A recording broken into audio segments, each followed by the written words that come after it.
Well, there's the a lot old of good stream, football so teams I out would there. delete other one.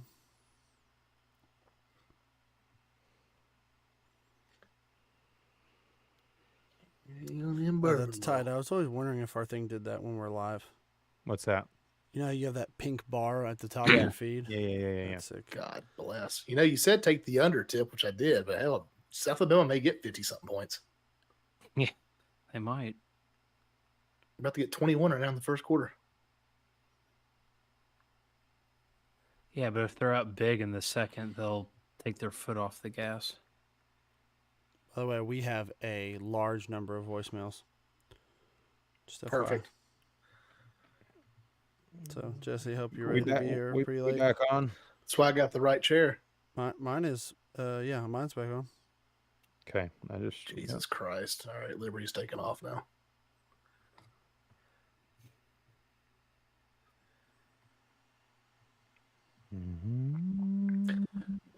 No, Sprouse, I'm not jinxing you either, but as also a co-Dolphins fan, yeah, they're good. We're back. And it gives me so much joy to watch Ryan Tannehill. I've been telling you guys about that guy. Good ball player. No. It's his O-line's fault. It's always somebody else's fault in that guy. It was the scout team's fault in 2013. The real question is, not a real question, but another question is this season going to kill Belichick? I mean, he is talking about 1-6 right now. They're bad. I mean, not talking shit about the Raiders, because the Raiders, they got good players too, but they got a really hard schedule. You watch your mouth. I've been rooting for him every damn Sunday. Mm-hmm. I love what's his face at the end. Max Crosby. Crosby, yeah. God, he is fun to watch.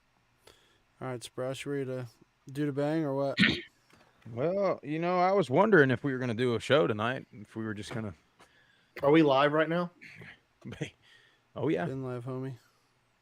You tell me when to go, Jeff. Who, me?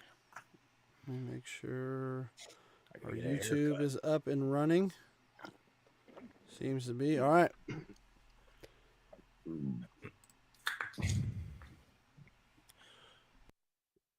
Welcome into the #1 Group of 5 football podcast in all of the world. This is the Group of 5 guys. Our mission and our goal is to be the voice for the Group of 5 football programs that the mainstream sports media refuses to do. We need your help to do that. We need you to follow us all the social platforms at Group of 5 guys. Go to YouTube, Apple Podcasts, or Spotify, or wherever you stream your podcast. Subscribe to the channel. Hit the like button. Give us a 5-star rating and review. Tell your family and friends all about us. Or you can go to group5guys.com and get you some swag. On this show, this would be the first time I think we're streaming live while there's football on. And fortunately or unfortunately for everybody, it is our Blue Raiders on. So if we're a little distracted tonight, we do apologize, but there's good football on tonight, tomorrow, Thursday, Friday, and then a huge weekend Saturday. We are going to make our picks for the weekday games and recap some of the games from this past Saturday. Plenty more. Hope you enjoy the show.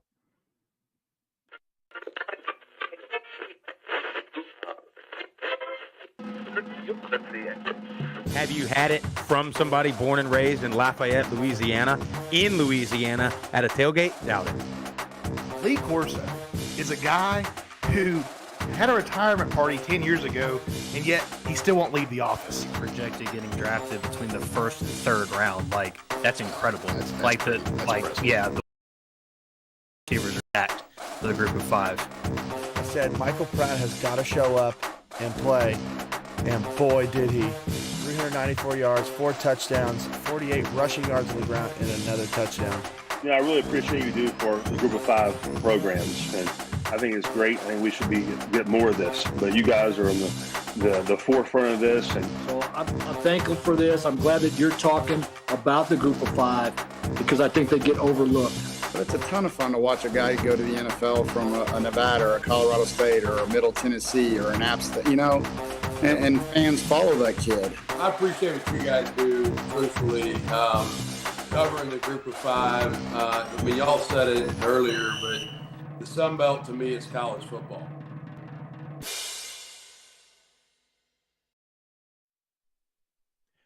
Y'all know the viral video where everybody's in the bar watching, I think they're watching the World Cup, and like the US scores a goal and the whole bar goes nuts, and then now everybody puts their own video on the screen for the crowd to go nuts. You realize that that establishment is in the great town of Oxford, Ohio, home of Miami University Redhawks. Brick Street Bar and Grill, sports bar, something like that. I'm fired up. You know the video I'm talking about? I know exactly what you're talking about. Yeah. You're talking about? Yeah, I had no idea, and then somebody tweeted that's where that was.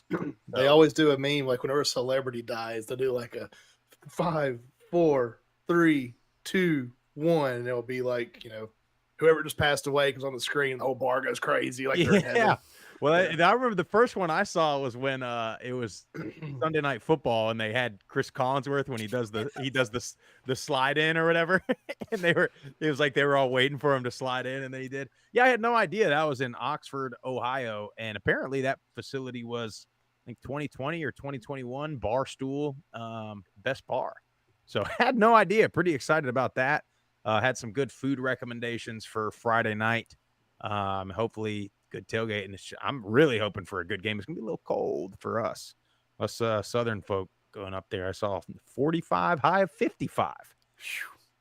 I don't like that. It was like 65 here today, and I was in a sweatshirt. Let's just be thankful we're not going up to Mac Country in like November, mid to late November. There's no chance. There's no chance I would do that. So for everybody that doesn't know, we will be at the Miami Toledo game. That is Toledo at Miami of Ohio, Saturday, 4 p.m. Eastern kickoff. We're doing our live show Saturday morning, starting at 11 a.m. Eastern, live from the tailgate. Should be a really good time. Should be a great weekend. And I'll tell you, we had a pretty interesting weekend this past weekend. I mean, there is – I don't want to make this a Sun Belt show, but the Sun Belt is a mess. I mean, in a good way.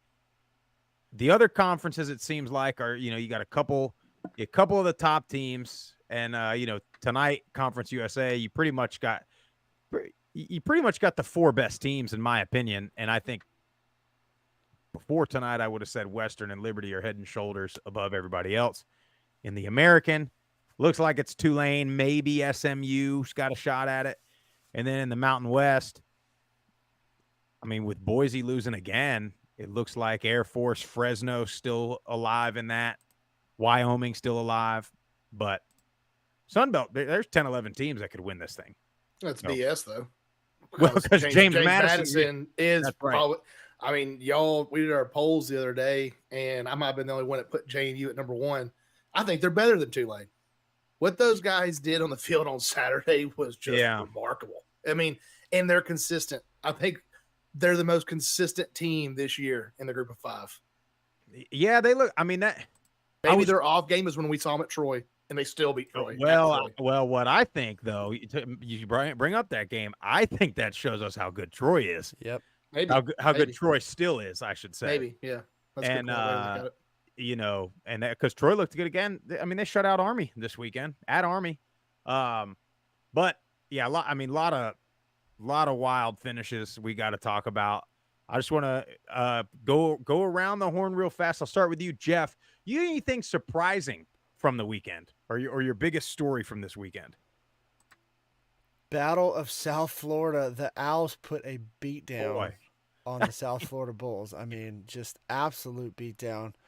And this is, I think, the team that we thought FIU was going to be before the season, on paper anyways. Have a lot of talent, have a good defense, and they showed up this week. Daniel Richardson had a great game, 382 yards, 3 touchdown passes, did have an interception.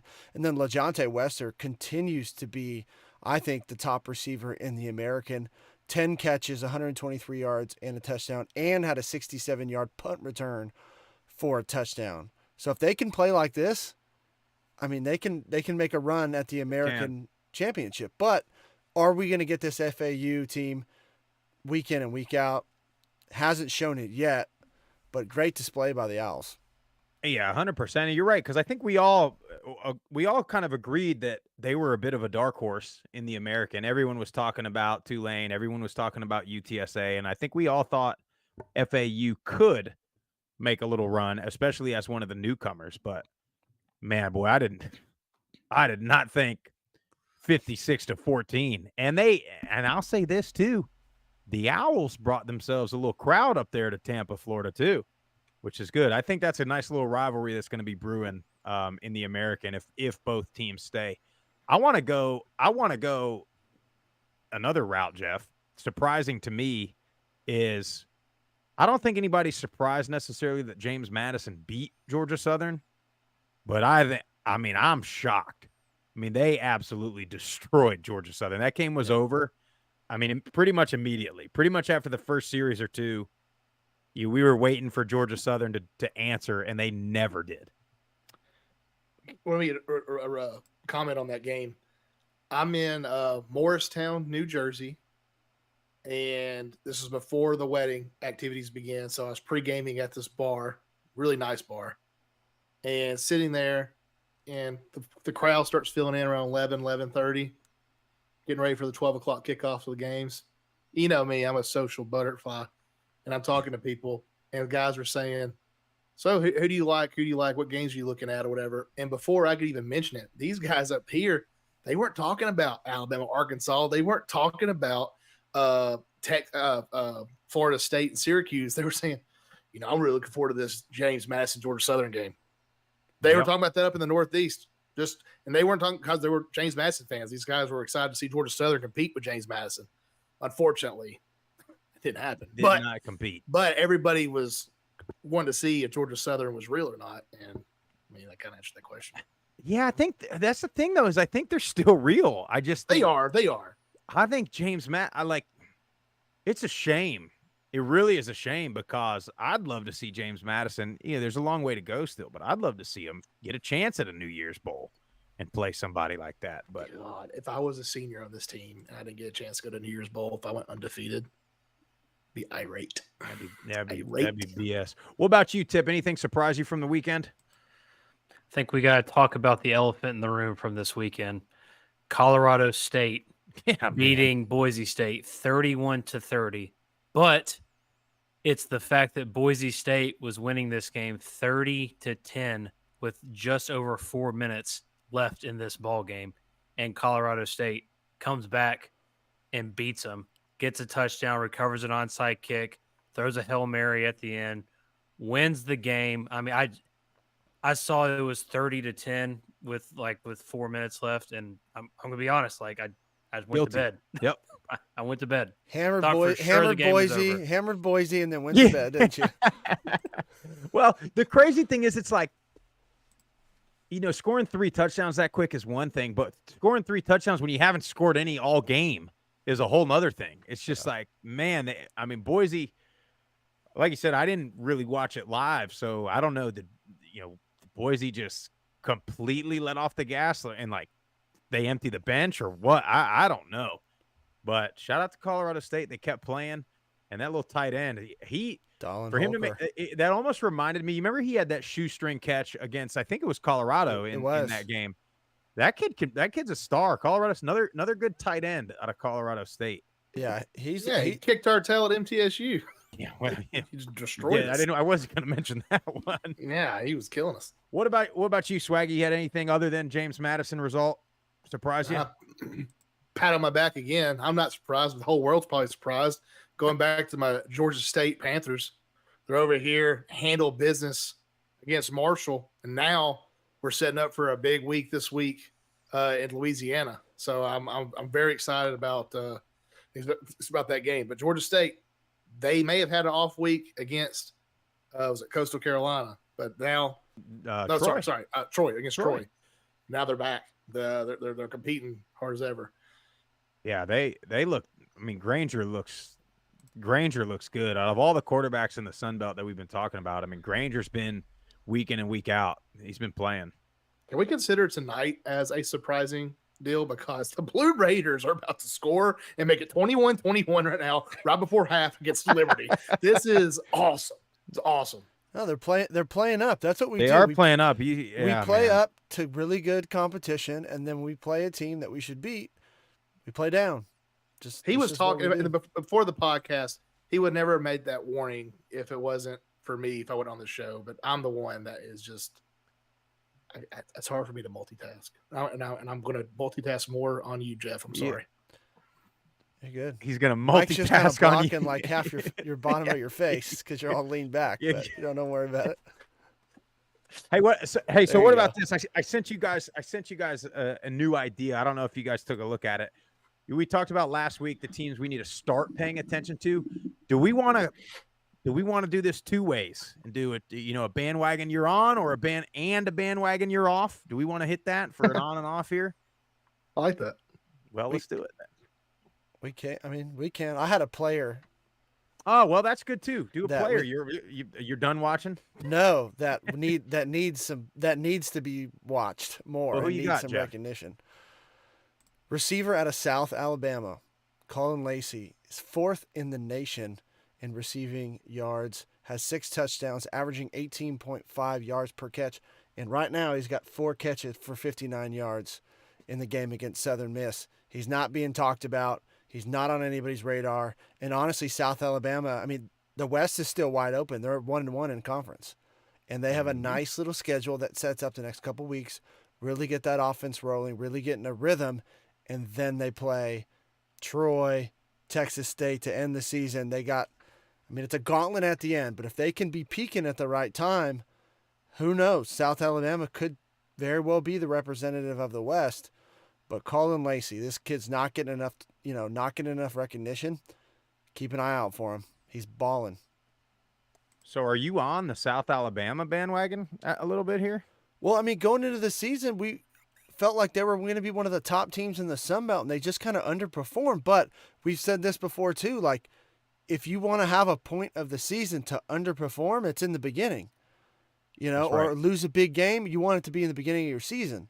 So it seems like they're starting to get this offense figured out a little bit. They're up 21-0 again. I know it's Southern Miss.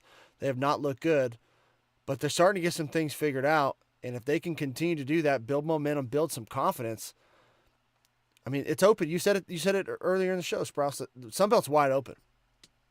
No, you're exactly right. No, that's a good one. That was kind of one I had maybe on my list. Anybody that you're off the bandwagon on? You talking to me? Yeah. Man. I'm going to go. Here, come back. I'll have one in a second. Come back to me. Okay. Tip, bandwagon you're on, bandwagon you're jumping off. I am off the South Florida Bulls bandwagon. They've given up both, partner. They've given up 56 points a game to UAB 2 weeks ago in the FAU. This past week, I think these teams have just kind of started to figure out how to stop this offense, and the defense has just done a complete 180 from how they were playing at the beginning of the season. So could be tough for them the rest of the year. They could come right back this week and win. And I mean, they could just be kind of like an inconsistent trend for the rest of the year. So that's the bandwagon I'm off. I'm gonna piggyback off of Murph. I'm on the South Alabama bandwagon. They played James Madison tough a few weeks ago, and yes, they've beaten Monroe, and they're beating Ole Miss or Southern Miss right now, by 3 touchdowns. But they're 1-1 in the conference. We just talked about how wide open the Sun Belt West is. They still got to play Louisiana, Troy, Arkansas State, Marshall, and Texas State. So if they take care of business where they need to, they still have a chance to win this, to win that division. I like it. Swaggy, what about you? On the bandwagon, I'm sticking with Georgia State. I was disappointed against Troy. They made a statement against Marshall. They don't lose at away games. And last week I was high on Louisiana. I still am high on Louisiana. It used to be a very close ball game. But Georgia State, look out for them in the East right now. It's wide open. James Madison is they can't win it. So if I'm Georgia State right now, I think it's free game. Handle Louisiana, then handle the East. See the Sun Belt Championship. I am all blue with the Panthers. What about somebody you're off? Somebody I'm off. Man, that's on a weekly basis. I'm gonna say it. Georgia Southern. I might be off the Georgia Southern. You get beat that bad by James Madison when it's that big of a game. I'm sorry. I know they're a good ball club. They're gonna still go to a bowl game, probably win it. But it really let me down how they just got embarrassed with so much attention being on them against James Madison. So I'm going to take my foot off of the Davis Brin gas pedal for right now. Yeah, that's an interesting one. I got one, a bandwagon that I'm not all the way on. I'm thinking about it. I got one hand on. I may jump on. Jess, you're going to like this. The Northern Illinois Huskies. They might be back just in time for conference play. 2 wins in a row. Enjoy my sloppy seconds, bro. Yeah, but I'm going to be on it when they're good. You mean, last week against one of the best defenses in the entire country, no turnovers. That's the key for Northern Illinois. But threw it for 172 yards, ran it for 130 yards against a defense that was allowing, I think, less than 60 rushing yards a game in Ohio. So NIU, I'm starting to hop back on that bandwagon. Yeah, Tip, you kind of took the South Florida. I am all the way off. I mean, I am completely off. But another one I'm going to give you, Boise State, man. Last week I sat there and I talked about, look at Boise State. Watch, they're going to get into conference play and run through this conference. I know they're still 2-1 in the conference. They're still very much alive. But come on, guys. I mean, they have not. I was over here calling them a playoff team this year, and they're 3-4. So Boise State, I'm off, but NIU, I'm starting to sneak back on that bandwagon. Let's talk a little bit about some of these games from the weekend. So for your Sunbelt folks, for you Coastal and App folks, we kind of talked about this game on Saturday. So we don't want to spend all day on that, and we'll get to the Sunbelt in a little bit, but just be prepared. Talked a lot about that game already. So check out our show from Saturday on that one. And I know we got a bunch of voicemails we'll answer. We'll talk more about that game, I'm sure, Jeff. In the American Conference, North Texas just absolutely destroyed Temple. I think we probably saw that coming. Navy beat Charlotte 14-0. Listen, Poggi, he brought this on himself now.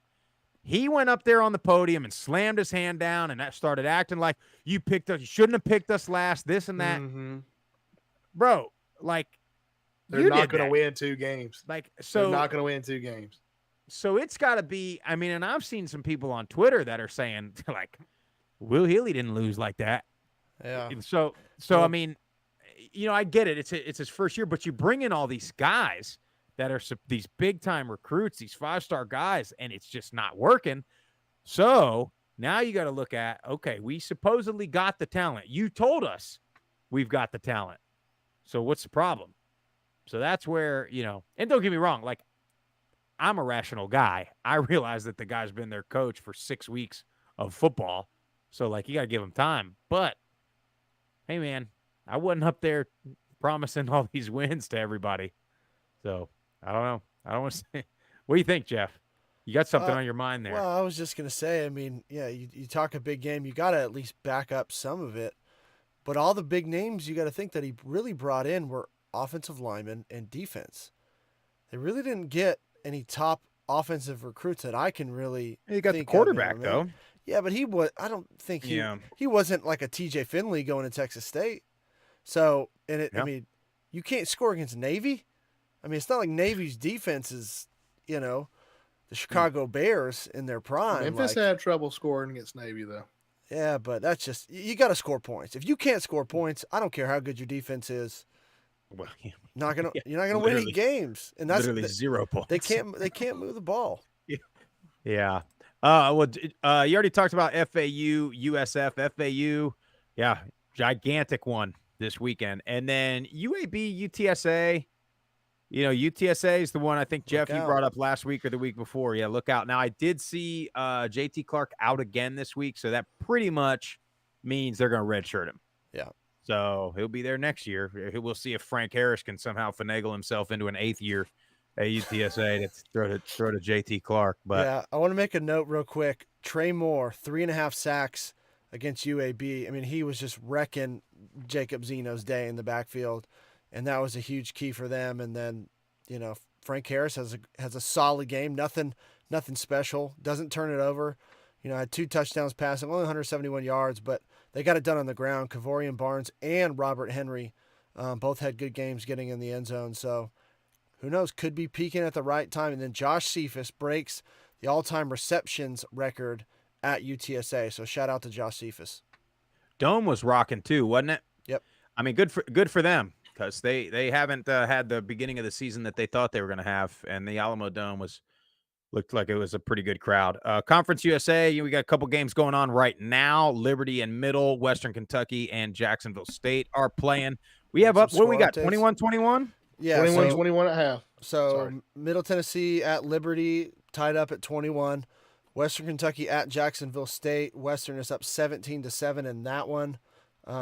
Getting ready to go. They got 8 minutes left in the second, and then 9 minutes left in the second quarter. Southern Miss at South Alabama. 21-0 for the Jaguars. They're about to score again. My God. How is Southern Miss so bad? Because I said they'd be my dark horse, and I put the swag bear. The old swag bear jinx. Yeah. Yeah, they just scored again. It's 28-0. Jesus Christ. Jeez. I swear, if they hit the over just with one team, I'm going to be so sick to my stomach. There's no way. There's no way they put up 55 points by themselves. They're probably going to have 35, maybe 42 at halftime. I don't know, man. Put the second string in. Let the boys play. Southern Miss. The boys watch. This team beat Tulane last year. How did that happen? Going on? I don't know what's going on. It has to be something Frank going Gore on. Jr., that poor guy. Kid. Yeah, and I think Jesse said this a few weeks ago. Like, maybe he's obviously a very good player, but he's not. Take Gore off his back of his jersey. Yeah, exactly. Take Gore off the back of his jersey. Do we think he's that great? No, he's probably just a good college running back. Yeah. No, I agree with that. Let's be real. Frank Gore wasn't even that great at NFL, so. Jesse. He goes on my fantasy team for like 3 years. 30. That's the only reason why you know the guy, because he was on my team for 3 years. Is he still playing? I got him on my bench just in case he decides to come back. Yeah. In the MAC, you had a couple interesting results. Eastern Michigan beat Kent State. Toledo barely beat Ball State, but from what I understand, there was some inclement weather happening there. But still, Toledo, I mean, I guess their defense was still good, but thank God. What we talk about on Saturday, if they lost that game, I was going to be real upset. It would put a real damper on the game for this weekend. Central Michigan barely gets by Akron, 17-10. Bowling Green, look out now. That's a bandwagoner. Yeah, that is. And I was almost going to say, if Buffalo had won that game, I would have said look out for Buffalo, because they would have been 3-0 in the MAC, hadn't beaten anybody else. Is this not the MAC to a T? I mean, just they play Kent State this weekend, I believe, and I mean Bowling Green wins that. Yeah, they're in position to take a run for the MAC championship game. They are. Well, and then of course Miami beat Western Michigan, 34-21. Ohio loses to NIU. Like I said, NIU did not turn it over, which has been their Achilles heel all year long. So maybe what you got, Jeff? Talk about somebody I'm getting ready to get off the bandwagon. Curtis Rourke, 3 interceptions all in the second half. They go scoreless in the second half. If you want to be taken serious as one of the top quarterbacks in the group of 5, which honestly going into the season I thought he was, you cannot have games like this that cost your team, give extra possessions to an offense that has been getting it rolling lately, especially on the ground. You just can't do it. Well, that with Ohio losing, that does mean that both Toledo and Miami undefeated in the MAC, both of them 6-1. I mean, Toledo is a last-second field goal away from being 7-0 right now, and then Miami lost to the other Miami in Week 1, and they played pretty good for most of it, and that was before Mario Cristobal started managing the clock. The Hurricanes were actually a decent club at that point, but really excited for that game. Mountain West Conference, Jeff, UNLV, man, they're good. They're good. They're a good ball club. I mean, and we've kind of been waiting for the running Rebels to show up. wondering why they haven't been good. Well, freshman quarterback Jaden Maiava doing a great job. 259 yards, 2 touchdowns, no picks. He has not turned it over. And then, man, Donovan Lester, have a day, son. 10 carries, 99 yards, 3 trips to the end zone. So they can run the ball. 259 total yards on the ground. Again, they're just showing that they can just run the ball through anybody. Now, I know it was Nevada, but they've done this to everybody they've played so far, pretty much in conference this year. So they've only lost 1 game. Yeah, damn. They're 5-1. Here's a stat for you boys. UNLV over a full season has not won more than 5 games since 2000. I'm sorry, I take that back. 2013 they won 7 games. Other than that, have not won more than 5 games since 2003, and they won 6. You go back to you go back to 2000, the last time they won 8 games. And you go all the way back to 1984, the last time they won double digits, UNLV. Now, I'm not saying they're going to win 10 games, but they are on pace to do it. 5 wins already. I mean, you look at the progression for them. 0-6 COVID year, 2-10 in 21, 5-7 last year. They bring in Barry Odom. I mean, he's got to be a candidate for Coach of the Year. Definitely at the group of 5. I mean, I'm sure they're still going to give it to Deion Sanders, even though they're probably going to lose the rest of the way. Well, here's the deal too, Sprouse. I mean, their next couple games are very, very winnable. I mean, Colorado State. I mean, that's going to be a tough one, but Colorado State gives up a lot of points, and you'd be able to run the ball on them. Keep that offense on the sideline. You have a good shot to win that one. At Fresno State's going to be tough, but then they play at New Mexico. So they could be have 7 wins, and then over the next be 7-2 over the next couple weeks. I don't think we talked about this. Is that not funny though? How Colorado blew like a 29-point lead or 27-point lead to Stanford, right? But then Colorado State comes back from 20 points to beat Boise State. Pretty funny. That's wild. And meanwhile, you got the other team in the state, the Air Force Falcons, just running through everybody on their schedule. No one ever. I mean, I'm bad at that too. I never think about Air Force in Colorado. That's true. They've been. They're the best team in Colorado, and they've been for a long time. I mean, really a long time. San Jose State gets a big win, Jeff. You got to like that over New Mexico. We got to talk about that Wyoming Air Force game. I mean, on multiple occasions, both teams had it won and gave it up, really. I mean, Air Force had it won real late, and then they fumbled on 2 straight possessions on the exchange. They blocked an extra point that kept it tied, which I think if Wyoming makes that extra point, it'd be tough to – a little more pressure coming back when you're down a point versus being tied. But good game. Both teams are the real deal. I don't doubt how good Wyoming is, and they could be without the divisions. They could be in for a rematch because Air Force doesn't play Fresno State, and Wyoming has the head-to-head over Fresno State. So, yeah, look out. And real quick, I just want to add on to that. Andrew Peasley played very well. 3 touchdown passes, 1 rushing touchdown on the ground. And I think this is the key stat of that game, in my opinion. They were 9 of 10 in the first half on 3rd downs. In the second half, they were 0 for 5. So, what have we seen? So Larrier, the quarterback at Air Force, got hurt. His knee.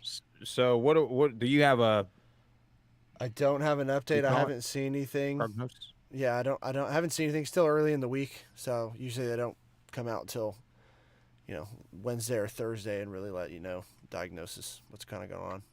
Well, I just looked it up. Jensen Jones is the backup who they brought in. He's a senior. He's the one that came in. Like I said, they had 2 straight possessions where they fumbled on the exchange. So the one, it looked like running back wasn't expecting it at all, and he just tried to give it to him.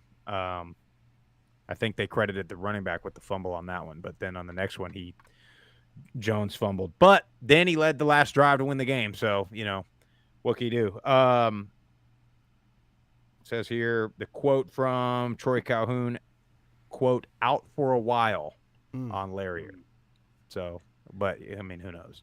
Well, when you got Emmanuel and Michelle back there and John Lee Eldridge back there, I mean, just get them the ball. Yeah. Yep.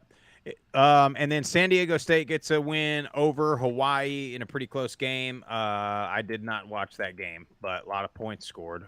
San Diego State's it's like they flip-flopped. Their offense has gotten okay, and their defense has given up a ton of points now. Moving on to this Sun Belt. James Madison. Let me propose a question to you gentlemen about James Madison. I realize the rule is stupid, okay, that they can't play in a bowl game, they can't play for the championship. You'd be riled up again. However, everybody knew about this going in.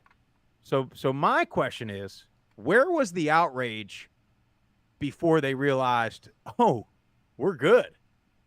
Now we want to play for the championship. Like, it's like, okay, we'll come in, we'll realize, oh, wait a minute, we got a chance to win it. Now here's us saying this rule is stupid, but we're not talking about the rule being stupid for Sam Houston right now because they ain't undefeated. Well, I'm just saying the rule is the rule, and everybody knew the rule. We just didn't know James Madison was going to be this good. I didn't know the rule was 2 years. I thought the rule was 1 year. I didn't know it was 2. I get it. Last year, if you were good, like we were complaining about it. I didn't know that they couldn't compete for a championship in year 2. Like, why the hell 2 years? I don't know. They did. They knew. I didn't. I mean, well, maybe. What they put some not move up then? No, I'm just saying. I mean, I guess it's not the team that's like making an outrage right now, but I've never seen this before. I've never seen this before, where a team comes in the first year and exactly. It doesn't happen very. That's often. what I'm saying. So that's exactly what. Ever, honestly. So this rule has changed been the rule out there. Change the rule. Yeah. But so make an exception because they're good. That's the debate. No, you can't. I mean, I'm trying to make. No, you can't. And they've appealed. The rule's been there for all these teams. Yeah, but none of these teams have. Are you sure the fans knew that it was 2 years? Yeah, I thought anybody who follows it knows it, and they've appealed it like 2 or 3 times, and they've been denied each time. So there's nothing you can do. You're in purgatory. Just keep kicking teams' ass. It makes me think all you can really do. What do you do if you're a senior or a junior? Like, you're putting a team. If I want to move up to play Division I football, and now I know that I cannot compete in a bowl game, I can't compete for a championship. All I'm doing is just playing for film to get the NFL. Maybe. Well, maybe they'll. You're going to have all you're going to do is have guys transfer out. Granted, I know that didn't happen to James Madison, but it will happen to other programs. Like, you're kidding me? Like, what? There's no motivation for me to stay at James Madison besides being we're the I don't know what I'm trying to say. They're the team that you don't want to play because they don't have anything to lose. Well, they could just go undefeated and claim a national championship like UCF does. They could do that. I would if I were them. I'm sure they would get because they did get a big ring last year for, I think it said like Kings of the East or something like that. I just don't understand it. My brain can't fathom why is that rule in place. Why? If you paid your fines to get to the conference, then why can't I compete for a championship now this year? No, I don't understand the rule. I'm just saying it is the rule. The other thing, I guess, because you'd have, so like I'm surprised they haven't, like they could have redshirted some kids this year, like kind of like what like Sam Houston and Jacksonville State did, and I know Kennesaw State is doing it this year. Like they redshirted a bunch of guys in their last year of FCS in order to be competitive, moving up into the FBS. So I'm surprised James Madison didn't win a ton of games last year, and then Cignetti go to all his starters and be like, now look, we can redshirt y'all and be for sure really damn good in 2024 and win the Sun Belt. Maybe they had that conversation. I don't know. I would be such a petty James Madison fan because I don't care who won the Sun Belt last year, who wins it this year. I would say, that title goes to me. Kind of like fantasy football last year. Should have won it. I am the real title person. Well, see, there's the difference. You were actually South Alabama just scored again in that. Well, that I think that's part of the reason why they're playing like a desperate team every week because that's something. Because I heard y'all talk about it on Saturday. They're wanting to prove it though. Coastal Carolina's a team that had to win. Had to win that game. I mean, they did. They were. Must win. It out though. No, because App State, if you want to, I went on the show Saturday, but you don't fumble that ball like a jackass, you probably win. Yeah, but that has nothing to do with the way that Coastal came out at the beginning of the game. They were desperate, and they won because they didn't hold anything back. Grace McCall played fantastic. So good. He played fantastic. So he was who he thought he was. I'll tell you what I would like to see. I would like to see Troy and James Madison play again because I think Troy, they're both getting better. They're both better since when we saw them play, for sure. Yeah. But Troy, I don't know, man. I go back and forth. To me now, I'm back on the Troy bandwagon as the favorite in all of the Sun Belt, honestly. Dude, to shut out any team, especially a team like Army, like that is so hard to do. It's funny. It was, even though they lost that game, and we've talked about it for like 3 weeks in a row now about Troy, same thing as last year when they lost a tough game, they all of a sudden turned it around. But even though they lost that James Madison game, I remember talking before that game that their defense just hadn't quite been the same yet. Like, they weren't getting pressure on the quarterback. They weren't getting those TFLs all the time. And now, my God, Jubinor and Solomon and them and those boys are like going nuts. They like you said. What's that from? That's what Steve. It's not. It's Steve Smith and them boys for Cowboys. He says it every. Says it every time he doesn't know the players on the roster. I'm looking at the likes of an Allen Iverson and those boys. Would Tawana tell you that? Stephen A. Smith actually he actually roasted the Colorado people. He did. He was like, somebody's got to say it. I'm sitting there thinking, we've been saying it, but I don't know. Where are we? Georgia State. Jesse talked about them. Georgia State over Marshall, 41-24. Is this Jeff? Let me ask you this question. I'll go to you on this. Was this a Georgia State being dominant, or was this a Marshall being the inconsistent Marshall that we have grown to know and love? I think it was a little bit of both. I think you got to give credit to Georgia State. They came out, they were ready to go, and had that extra week of preparation, which I think was big. And we asked, is Darren Granger going to show up and be the Darren Granger, at the beginning of the season, or the guy that turned the ball over? Well, he didn't turn it over. He played great, and he did phenomenal with his legs running the ball. And then Georgia State gets that blocked punt, returns for a touchdown. They just dominated all three phases of the game. And if this is the Georgia State team we can expect to see week in and week out, like Swaggy said, they have a shot to make a run at the East. Yeah, I would venture to put them as the favorite in the East right now. Well, I think Coastal, the way they played. Coastal's in last place in the East. Georgia State beat Coastal. And, with a head-to-head over Coastal. Well, they still got a shot. And now a head-to-head over Marshall. That's going to be key now. Yeah. Because like we talked about preseason, it's going to be some wild tiebreaker at the end of the year. And right now, Georgia State's only loss is to a team from the West. Yeah. So now, now App's got a loss to Coastal. Coastal's got a loss to Georgia State and to – who else they lose to? Who? Coastal? Georgia State and I'll tell you, hold on. Probably James Madison. Georgia Southern. That's right. Georgia Southern last week. And now Georgia Southern's got a loss to James Madison. There's so many games left. So many games left. I'm telling you, but the winner of the East is going to be like 8-4. The fans are going to want to fire the coach, and they'll be playing for a Sun Belt championship. Texas State and Monroe. Did y'all see what happened in this game, by the way? Not only the comeback, they were going in to win the game with 8 minutes left and threw a pick six, which you would have thought put this thing away. And then they go down, and so they had to basically drive the field 3 times to win that game late. They're driving the field down 13-9. Finley throws a 75-yard pick six. And then I'm thinking, oh, my God, Monroe has beaten Texas State. It's over. Jeff's off the bandwagon. We're never going to have to hear about Jeff going to San Marcos ever again. And then Finley drives down 2 more times to score. They win the game with 40 seconds left, 21-20. But this not very impressive, but you got to win those games. That's exactly what I was going to say.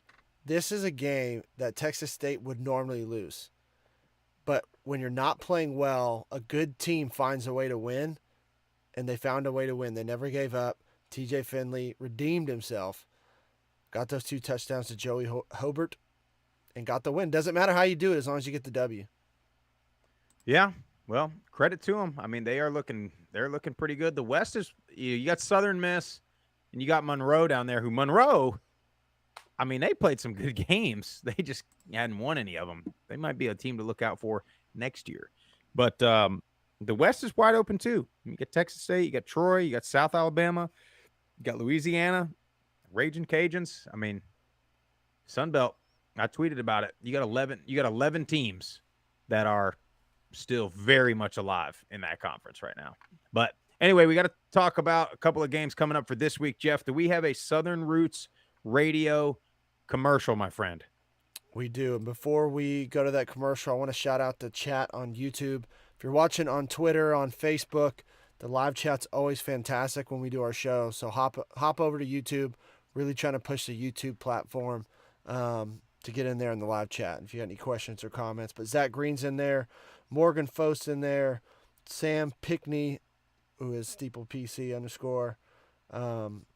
Who else is in there? Isn't that bad? My brother. We know people by their Twitter. We know people by their Twitter handle. You're like, who the hell's Sam Pickney? Steeple. I think, yeah. And my brother was in there for a little bit. Mike Murphy was in there. So shout out to everybody that's contributing in the live chat. But hop over to YouTube, hop in there, and we appreciate the support. So let's get to our Southern Roots radio commercial. Are you tired of listening to the same music playlist? We got just what you need. Southern Roots Radio is an audio magazine rooted in Americana, curating music, culture, and sports to a stubbornly independent audience. Go check them out at southernrootsradio.com, or you can download their app on either the Apple or Google Play Store. Southern Roots Radio. Come on in and stay a while.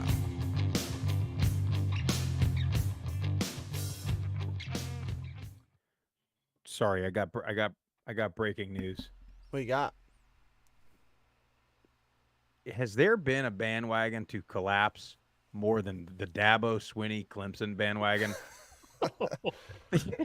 What happened? They probably want him out. They do. I'm reading. I just saw this. I'm just reading a quote here. So I'm reading this live. I have not read it all the way yet. Okay, Dabo Swinney on bandwagon Clemson fans. This is from the On3 Sports Twitter. Quote, "We're at a point in our time. If you don't go undefeated, you're losers. You're terrible. Maybe we need to lose a few games and lighten up the bandwagon. Sometimes the bandwagon can get a little too full." Oh, man. I actually like that quote by him. No, yes, but it's Dabo, and how many national championships has that guy won? 2, 3? Two. Just two. They lost 2. That guy always plays this poor little old me, we're just little old Clemson playing against the mighty SEC. Bro, you're Clemson, dude. You're one of them. And Dabo, you're one of them. They won that first one, and Dabo's name was being mentioned right up there with Urban Meyer, with Nick Saban. They were talking about him replacing Nick Saban when Saban finally hangs it up. I don't think that's happening anymore. But I mean, I do look. I like it because the fans are irrational, and we know this. But at the same time, you're the head coach, you can't say stuff like that. Anyway, what did Southern Roots have to say? Do we? I completely interrupted that. But here's what we got: Southern Roots. This is our pick'em for the week. I think we went 1 for 3 last week, and honestly, if we didn't get a middle La Tech missed extra point, we hit that over, which is freaking that. Those are the ones where you're like, Vegas, dude, how do they know? How can you anticipate that? That's just one of those bad beats. That's one of those you see on Scott Van Pelt. Probably Swag was watching it and was that's like, exactly what we got the over. Michaela, we got the over. I've been doing pretty good lately. Oh, just wait till this weekend. We'll get to Texas. Yeah. All right. So lock of the week. We are taking. This is an interesting one. We're taking UTSA -3 on the road in Boca Raton at FAU. UTSA has just been red hot, so we're going to keep them rolling. Dog of the week. Now, don't get mad at us down there in Lafayette. We're just picking this because it's, the best chance for the value. Georgia State money line at Louisiana. We're taking it at plus 130. And then over under of the week. To me, I think this is the lock right here. Colorado State UNLV over 63.5. Neither team plays a whole lot of defense. We saw Colorado State score 3 touchdowns in 4 minutes on Saturday night. UNLV can do the same. So taking over 63.5. If you're a player props kind of guy, download the Prize Picks app. Use our code GOFG. They'll match you up to $100. I think I sent y'all. I won one last week, but then I lost I had a free play and I lost it. Had a chance at $500, but I did not win that one. We got to make some picks for the rest of these games. We're not going to pick the games that are going on right now. Which do we have an update on those? Still, 21. Still halftime? Yeah, well, it's the beginning of the third quarter right now. Start of the third quarter, Middle Tennessee is tied up with Liberty, 21-21. Western Kentucky is up 17-7 over Jacksonville State with a minute to go in the second quarter, and Southern Miss has the ball. 45 seconds to go in the second quarter. Down 15. 31 to 0. Each 3rd and 15 from their own 20. So they got the kickoff and went back 5 yards, and now they're going to punt. They're one of the worst teams. They are embarrassing. Yeah. Jacksonville State just kicked a field goal, so now it's 17-10. Western Kentucky. Ooh. Almost halftime. Look, and now Middle doesn't need to be scoreboard watching, but no, they don't. Well, I don't know. That game doesn't really matter for them, not yet, anyways, because you'd have to hope Western lost. Did you know it was 3rd and 15 for Southern Miss, by the way, Sprouse, or did you just guess that? Because it is 3rd. Okay. Yeah. No, I know. They're probably about to throw a pick 6 here and make it 38 points. I need the freaking under on this game. It's ridiculous. So tomorrow night we got 2 games. We got FIU at Sam Houston. Sam Houston 0-6, but they are 5-point favorites at home against the Panthers. It's wild. I'm going Sam Houston. Trap? I'm going Sam Houston. I think Sam Houston's going to win for the first time. I don't know that they'll cover, but FIU, I think Jenkins is out too. He got hurt again. I think Sam Houston wins that game. What about you, Murph? Yeah, I think the Bearcats get their first win of the season. Tip? Yeah, FIU the last 3 weeks just have not looked very good. Losses with obviously a very good Liberty team, a good New Mexico State team that plays well at home, and just didn't look well against UTEP. I thought those Miami Vice, is that right? Yep. I thought those jerseys and that sick the field and everything was gonna they look so good. Those jerseys did. I thought they were gonna get that win, but I think Sam Houston State gets their first win. I think they win this game at home. I'm with you though. I don't think they cover. I see this being a field goal, 3-point game, but go Sam Houston State. Swag, can you make a pick here? Or are you? Liberty's not going to win the game if they keep fumbling the ball. TSU recovered it. TSU recovered it. We're back. I like Sam Houston in this game. Yeah, especially when FIU have other issues of quarterback being hurt. Sam Houston gets their first win. Yeah. Chelsea, by the way, FAU is wearing not a Miami Vice, but kind of they're going Boca Raton theme. Kind of a little bougie. Kind of like they're doing like an off-white to represent the yacht that they have in Boca Raton and little palm trees on the side. You have to take a look at it. This is an interesting stat. Southern Miss's punter has played just as many snaps as Southern Miss's quarterback. Ain't no way. That's pretty much the same. It's close. I bet it's not. Is it? I mean, what's the number? It's the number. I made that up because they're punting again. I mean, but it could be like 1 for every 3, right? Yeah. New Mexico State at UTEP. New Mexico State 3-point favorites on the road. Murph, what you got? I haven't looked to see if they're going to start this young man, Cade McConnell. I hope they do. And if they do, give me the Miners. They're making their run. They're going to make their push. But if he does not, they go back. I don't know. I don't think Hardison's – I think he's still hurt. They go one of these other guys I'll go the other direction, but I think they're going to play him. I think he deserves to start after that win, after that performance last week. So give me the Miners. Tip.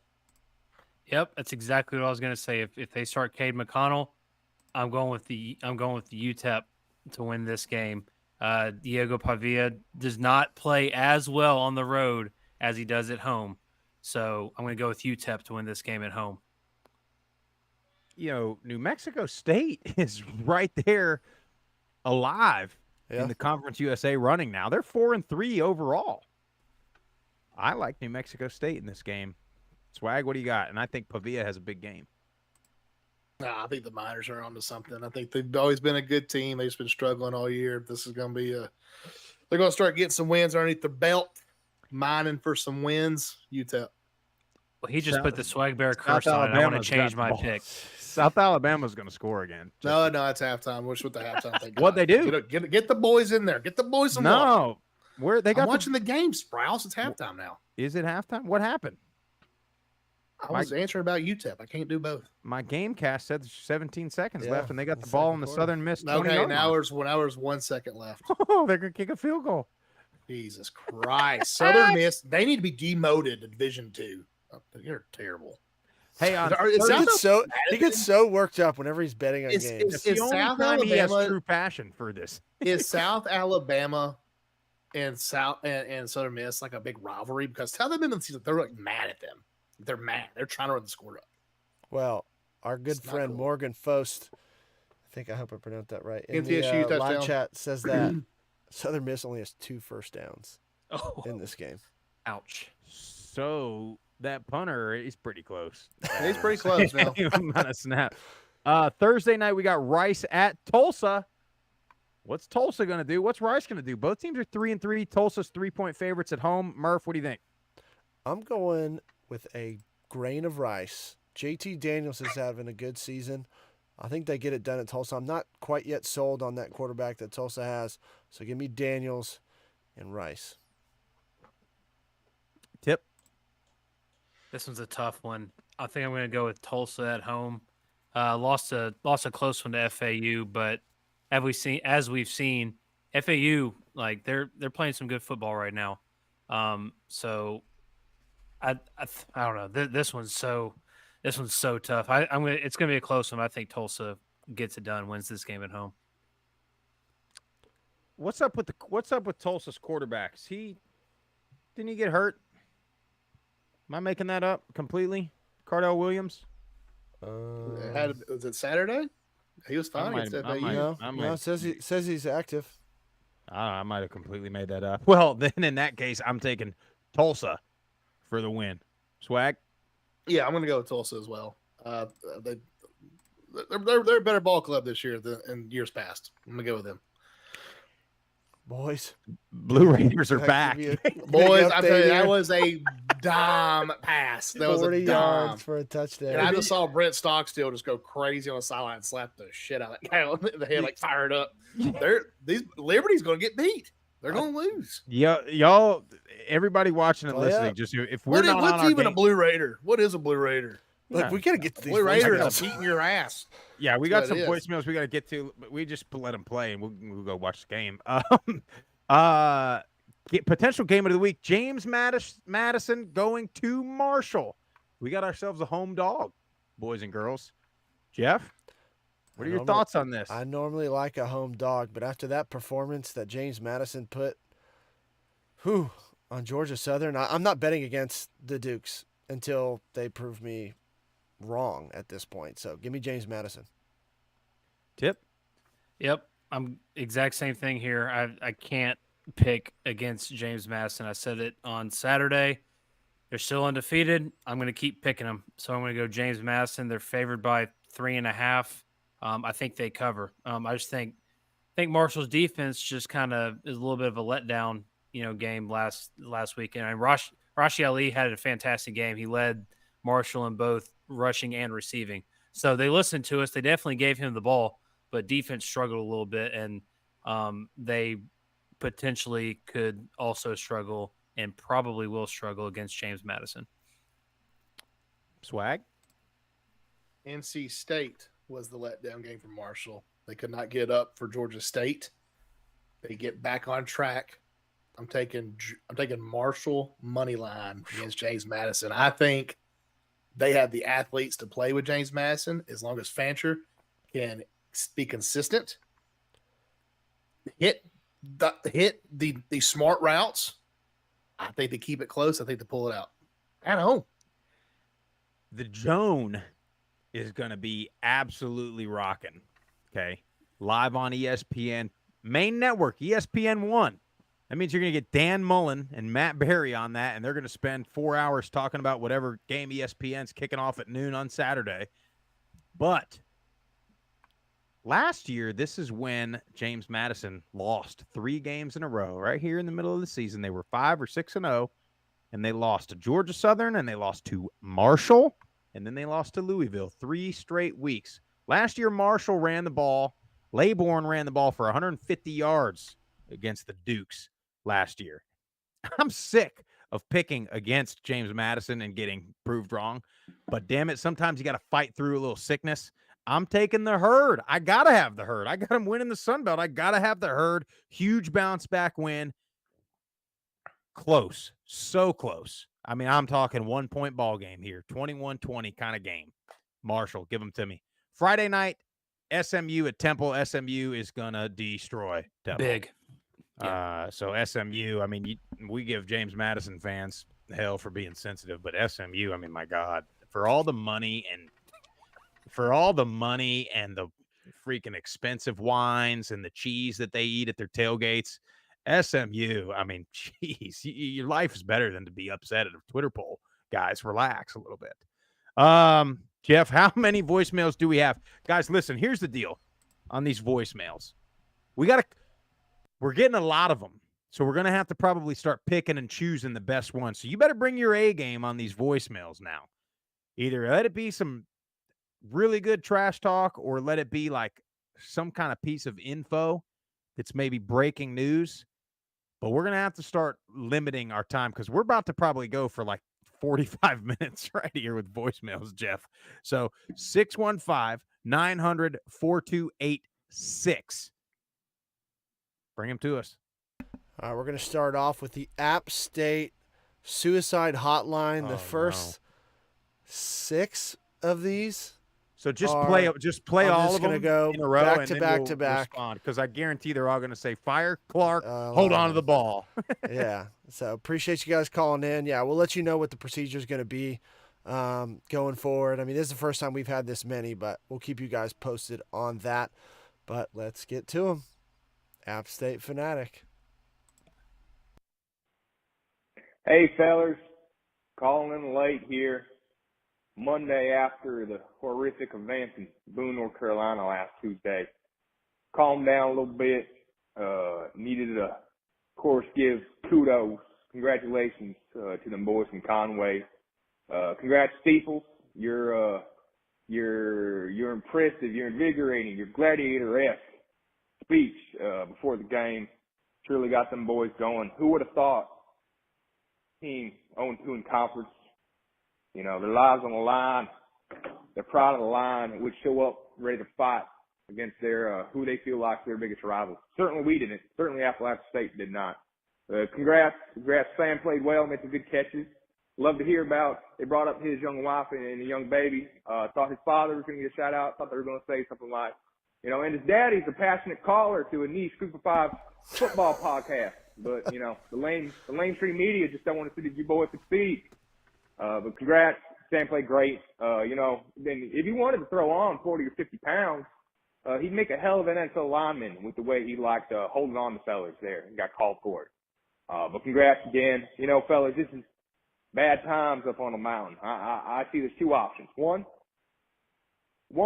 stick with me here, is that it's the deep state trying to hold down Appalachian, a concerted effort amongst the mainstream college football media, our Sun Belt rivals, and Power 5 teams afraid of our greatness, working together to take down Appalachian.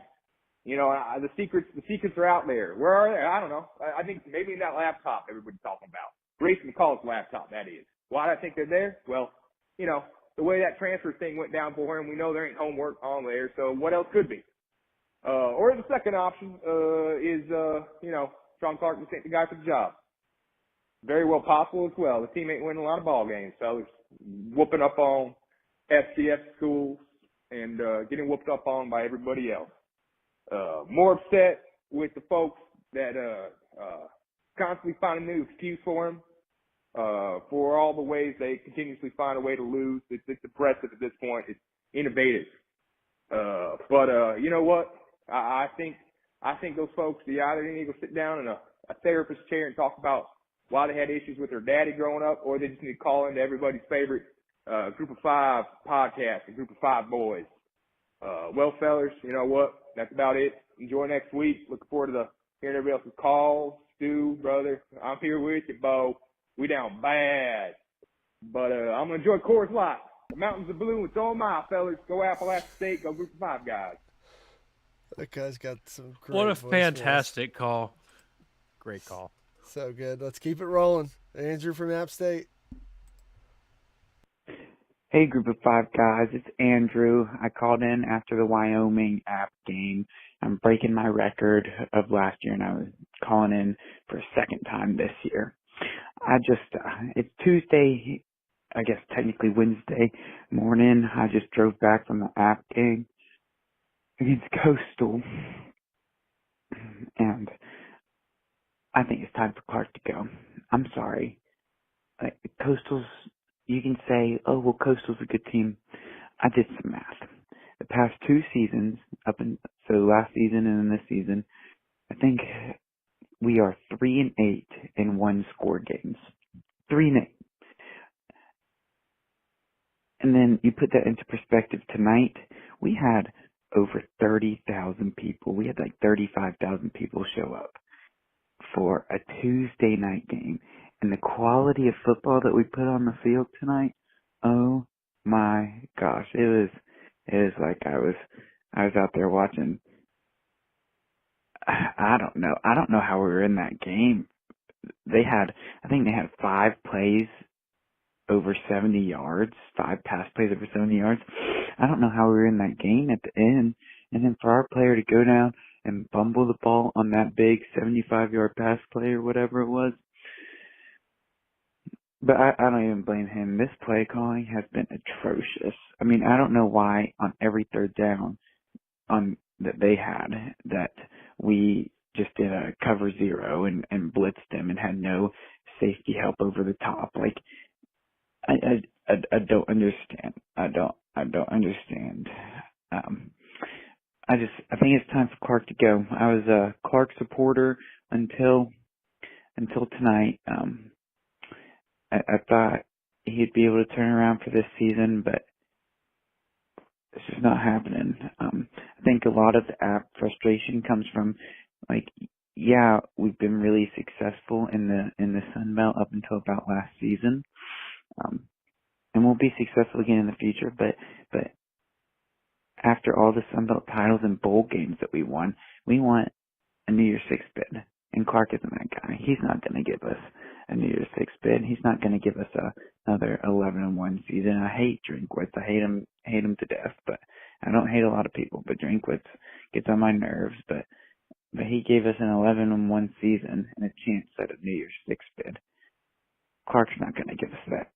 I want to know your thoughts. Thank you. Appreciate it, Andrew. Next up is Baker Loy. Group of Five guys, it's Baker Loy. It is, I guess Tuesday night has bled into Wednesday morning. It's literally 2:30 in the morning, and I am driving home. But hey, it's what we do for our teams, you know.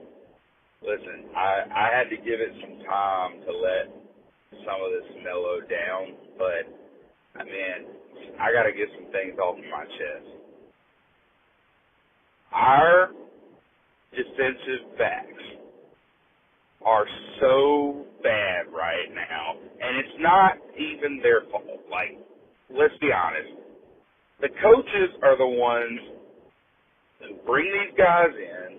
They're the ones that coach them, and they're the ones that, they call the plays, they tell them what to do, they create the schemes. What are you doing? I mean, you're letting Grayson McCall sit back there and literally just throw the ball up in the air, and these guys have 5 to 10 yards of cushion, and, I mean, anybody could complete those passes. I am so sick. I mean, I have supported the guy. I wasn't a huge fan of the hire originally, but I've supported the guy. But I'm so sick of where we're heading with Sean Clark right now. I mean, it's been years and years that we have been a winning program, and he took the keys to a Ferrari, and he's run that damn thing into the ground.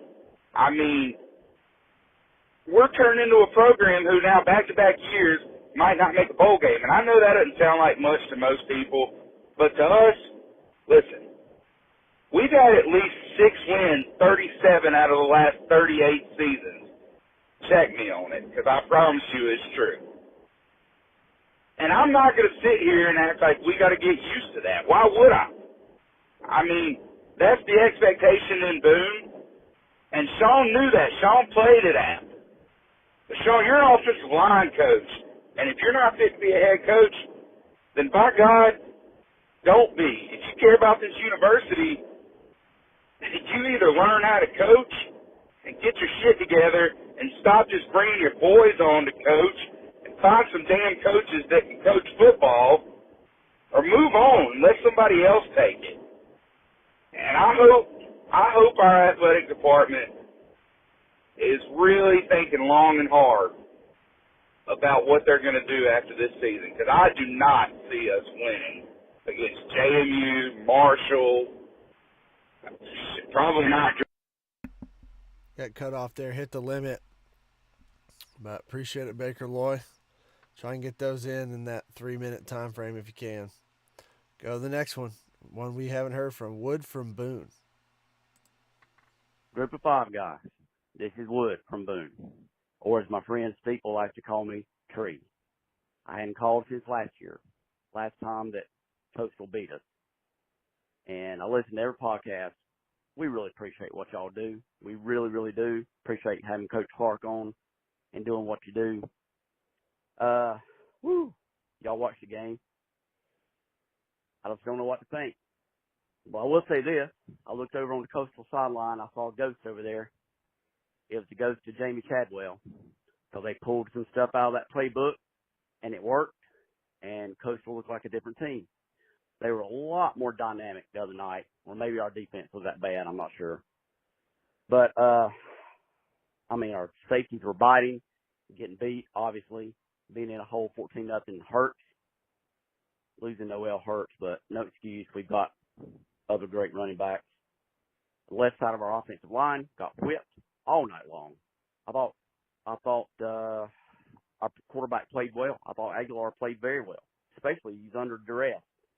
But Coastal outplayed us. They had equal to or better athletes at skill positions, just my opinion. And I don't know why we didn't look ready. I would have been mad as fire after last several years. Coastal's beat us 3 out of 4. I'm not sure. I'm not really sure. I've got 2 sons on campus, and they see the football players a lot. And these guys act like they're pretty special. And I know they're just kids, and I love that.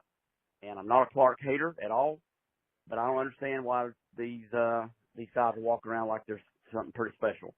And I think I'll be mad. I think I would be a lot tougher on the field because Coastal pushed us around. Now, you guys are players. You probably have a lot better read on this than I do, but I hope we turn it around because every game coming up is winnable, but it's also very losable. So anyway, appreciate it, fellas. Shout out Troy. Shout out Louisiana. And Steeple, you got us. Love y'all. Appreciate it, Wood. Last 2 app calls. Got Matt Williams. Group of five guys, Matt Williams 7 on Twitter, X, whatever. Original listener, first time caller. Used to drink a lot of Dollar Busch Lights with Sue's right at Klondike Cafe. Rest in peace to that place. Y'all would have actually really liked it. Calling because undoubtedly you've seen a lot of Clark talk on, and will continue to see a lot of Clark talk on social media platforms and frankly everywhere else here. Wanted to give a little context to the non-app people, is why we're as batshit crazy as we are, and also speak to the app fans out there. So a little history lesson. 2018, Scott Satterfield leaves after an 11-2 season, goes to Louisville, and eventually ends up at Cincy. 2019, we have a 13-1 season with hotshot offensive guy Eli Drinkwitz, who's at Missouri. So we had two head coaches in 2 years. The revolving carousel's kind of starting to spin up, and frankly, our players demanded that our AD, Doug Gillen, hire Sean Clark. And at that point in time, I and a lot of other people around the fandom were concerned that we had traded loyalty for wins, that we had gone, this is like a High School musical or movie, and that we had traded the hotshot homecoming queen or cheerleading captain for the girl next door who had always liked us and would never hurt us. And I wished it worked out because, and maybe it still does, because God, man, you get the guy who truly believes that this is a dream program, won't leave us at the drop of a hat. But it does seem like we might have traded a little loyalty for wins. So I wanted to give everyone a little context. Now, the other thing is I want to talk to the app fans and say, y'all, unless you were walking into Doug Gillen's office with a big old check, Sean Clark's not leaving before December. And you don't even want him to, even though you're acting like you do. If he leaves, half of those players leave. And yeah, I mean, we don't look like we're going to run the table, but there's a chance that we do. I mean, we got the talent for it. And if he leaves, we are not winning another football game. I don't want to go sit in Boone, North Carolina on Saturdays in November and watch us get our ass kicked. And we might, but we certainly will if you fire him before December. And we don't have the money to do it anyway. And before you say, yeah, we cost us all these games, was he the one that fumbled last night? Was he the one that wasn't wrapping up and was trying to throw shoulders into guys? Was he the one that dropped the football in critical third and fourth down situations? No, that wasn't him. And he also wasn't the guy who, in the second overtime against North Carolina, took the ball out of Nate Noel's hands. That was our offensive coordinator, by the way. That's been Frank Ponce, who's cost us games, and Scott Sloan, who should have cost us against ULM and even cost us in ways last night. And I know that goes uphill in college athletics, and at the end of the day, it is Sean Clark that's going to have to bear it. And he very well might, and he very well should, potentially. But be a little more original, please. If you're going to attack something, that's a low-hanging fruit. Maybe get creative. And I actually got a question for the group of five guys. So most of our fan base is going after Clark, and obviously there are reasons why. There isn't a ton that goes after players, and I think that's probably for a good reason. They are 18 to 22-year-old kids. And a lot of it used to be, at least, hey, they're unpaid athletes. My question to y'all is, what do you think about that now that NIL is making them paid? Now, not every program is Alabama, right? Appalachian's not throwing big stacks at players. I mean, we've lost kids to the portal because we don't have the big stacks of cash. But how does that change if it does at all? Because, and I don't want to single out any guy on our team. Obviously, we've had some costly things going on. And generally speaking, people don't go after them, which, like I said, is good. But does that change moving forward? All right. Go out. All right. We'll just seal it off with a quick one from our boy Stu's right. Hey, boys. Stu's right from Twitter. Oh, good. I this can't keep happening. It cannot keep happening. Just keep turning the ball over and praying to the good Lord that we'll win a football game. I have no words. I just do not understand it. I do not understand it. Hold on to the football, man. Hold on to the damn football, and we win that ball game. Just hold on to the ball. Oh, I did get to meet Steeple. Steeple was everything y'all said he was. An outstanding gentleman. Got to hang out with him a little while at halftime. Oh, hold on to the fucking football, man. Oh man, that's it. That's all the App State hotline calls. In other news, the Blue Raiders. I know. I got all right. Can I go, Jeff? Yeah, please go for it. We got a lot more to get to. I got 4 quick points. I'll try to make them quick. First point, we had 6 voicemails right there. At least 3 of them were driving hours away to go to that game. So for all the excuses that every other fan base was making about the people, well, there's nothing else to do in Boone. Yeah, those people don't live in Boone. Those are alumni, and they're driving in from Charlotte or wherever they live in North or South Carolina every single Saturday. It's unbelievable. And as you could tell, none of them are happy about it, but they're doing it. They're going to do it again next week too. Second thing, somebody brought up, the revolving door of coaches. Like, that's what happens. You're not like, you got to pick that. And and eventually somebody's not going to be able to win 12, 13 games, whether it's on them or not. But part of the problem is when that happens, you're also getting a revolving door of assistant coaches, which also affects your recruiting.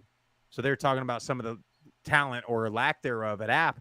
But yeah, man, I mean, you run through 3 coaching staffs. So it's going to affect the recruiting a little bit. Third point, somebody said the players kind of act a certain way in class or around campus. Now, can't do it if you ain't winning. So, that's obviously we're not on campus to see what that looks like. But a lot of times, matter of fact, we brought up Stephen A. Smith in Colorado. Like, he brought that up about Colorado. Like, no. Dion is an all-time great. Y'all aren't. So if you're an App State player or at a school like this, your past teams have been historically great. Your past teams have won national championships, Sun Belt championships. This team has not. So you can't act like that. Especially you can't act like that if y'all are the ones that demanded the coach to be hired, and now y'all are not playing for him in a manner that would keep his job.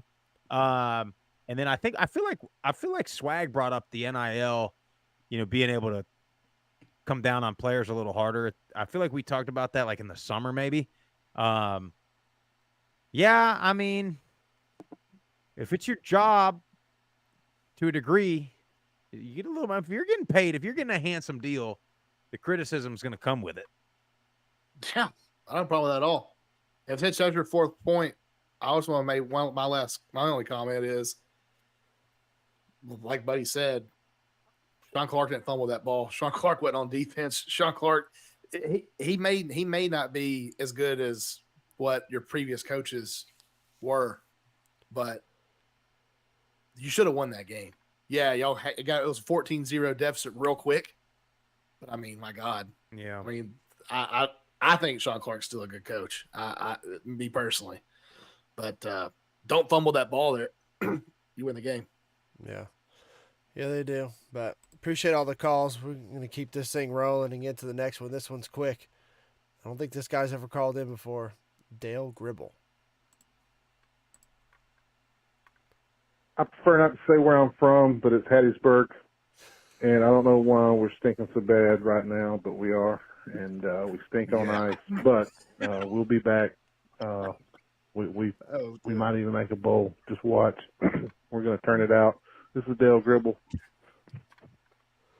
Never trust nobody. Wait. Hold on. Isn't Dale Gribble Dale from King of the Hill? I think so. You know what I'm talking about? I know exactly what you're talking about. That was a great call. That was great. I don't want to say where I'm from, but it's Hattiesburg.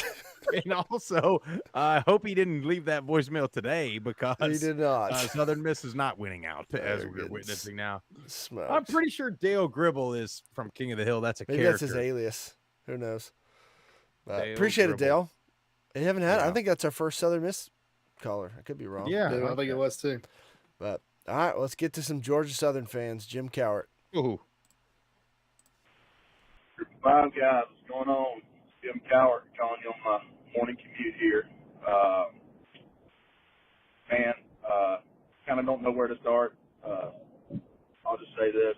James Madison is a f***ing football team, and excuse my language, by the way, and they beat the hell out of Georgia Southern. We did not come play our A game, and we paid for it big time. And hats off to those guys. Good game. The East is definitely brutal. It's a shame that James Madison can't play for the championship. But on another note is Georgia Southern still has a lot to play for, so not down on it. We're just going to go ahead and look forward to ULM this weekend. I was really wanting to call and say Saturday night when I was watching the Marshall-Georgia State game, the announcer said something and kind of rubbed me the wrong way. And maybe, again, I tweeted this, but maybe I misinterpreted it. But they said the group of five should have their own top 25. And I say that's trash. I say you need to start giving respect where respect is due and give them credit for being good ball clubs. I would put a majority of the teams in the Sun Belt, just speaking for the Sun Belt because I follow them the most, I would put a majority of them up against teams in the ACC, SEC, Pac-12, and Big Ten.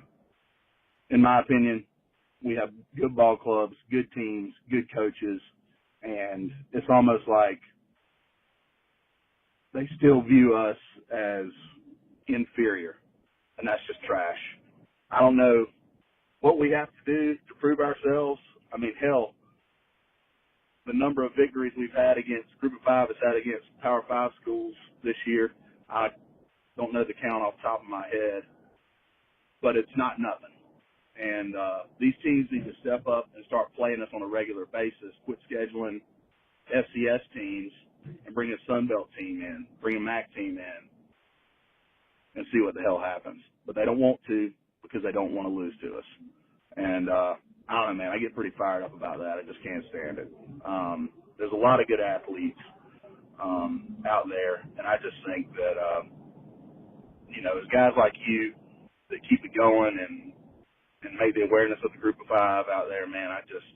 I appreciate what you do, and you got cut off right at the end, but we appreciate you, Jim, who's got great calls, and I agree with you. Dude, amen about that. And it's funny because I was just looking at Twitter too, and somebody tweeted about how they're watching the ESPN broadcast, and the halftime show on ESPN doesn't even discuss the game that they're currently airing. They just go straight to previewing whatever game they're playing on Saturday, which I said earlier in the show too. I mean, and that goes with it. I mean, it sucks. Like, you want these games on ESPN, but I mean, and I get ESPN's promoting, they want the ratings for the weekend, but like, you have a game. How about, like, you would never see whatever game is on ESPN, wherever game day is going this week. I think, where are they going to? Penn State, probably, or Penn State, Michigan, I think, is this week. They're probably going to that. So I guarantee you. Got it. I knew it was a Big Ten. So I can guarantee you at prime time when Herb Street and Fowler are doing that game, they're not going to spend most of the game talking about, the big Conference USA game during the week. So, like, man, just at least break down the game. At least talk about what you saw in the half instead of just like a quick score update and move on. But anyway, that's why we're here. That's why we're here, Jim. That's why we're here, exactly. So let's keep it going. We got Josh Bevelin. I think his got cut off a little bit as well, so try and keep it under that 3-minute mark if you can. Group of Five guys, Josh here. Oh, gosh. Georgia Southern terrible. You know, couple turnovers didn't help at all. Defense couldn't hit damn water if they fell out of a boat. You know, even better, I'll give you another one. They couldn't catch a cold if they ran ass naked through Antarctica. I mean, what in the absolute are we doing? I mean, holy nobody can stop nothing. The worst game the defense has had all fucking year. Absolutely ridiculous. No offensive production whatsoever. And there was a couple third and longs that we had. We're throwing a fucking screen pass. I mean, what are we doing? What are we doing? This is not the Georgia Southern that we've seen through the first half of this year. And hopefully it's not the Georgia Southern that we're going to see for the rest of the season. You know, easily the worst game that we've played all year. But it is what it is. You know, you got to give credit where credit is due. James Madison is the best team right now in the Sun Belt. I will say it again. The best team in the Sun Belt right now. And it's bullshit to me that they can't even play for a conference championship or a bowl game. You know, first year, I get it. But the first 2 years, I mean, come on. You know, I think it's just absolutely just terrible for the NCAA rules because this team should be ranked. James Madison should be ranked within the top 20, not even top 25. They're a top 20 team in the country right now, in my opinion. But enough of them. Georgia Southern, they got ULM coming up this Saturday. Hopefully it's going to be a packed house. I mean, ULM put up a good fight against Texas State, and Texas State packed that house out. You know, why can't Paulson Stadium do it again?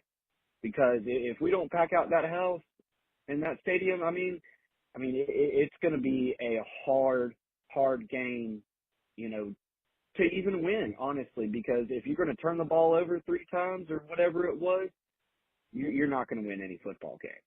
And you got to jump out early, which Georgia Southern has been all right at this year, with the exception of James Madison. I mean, I'd like to see the running game get going a little bit more. You know, of course, that's hard to do against James Madison. They got the #1 rush defense in the country.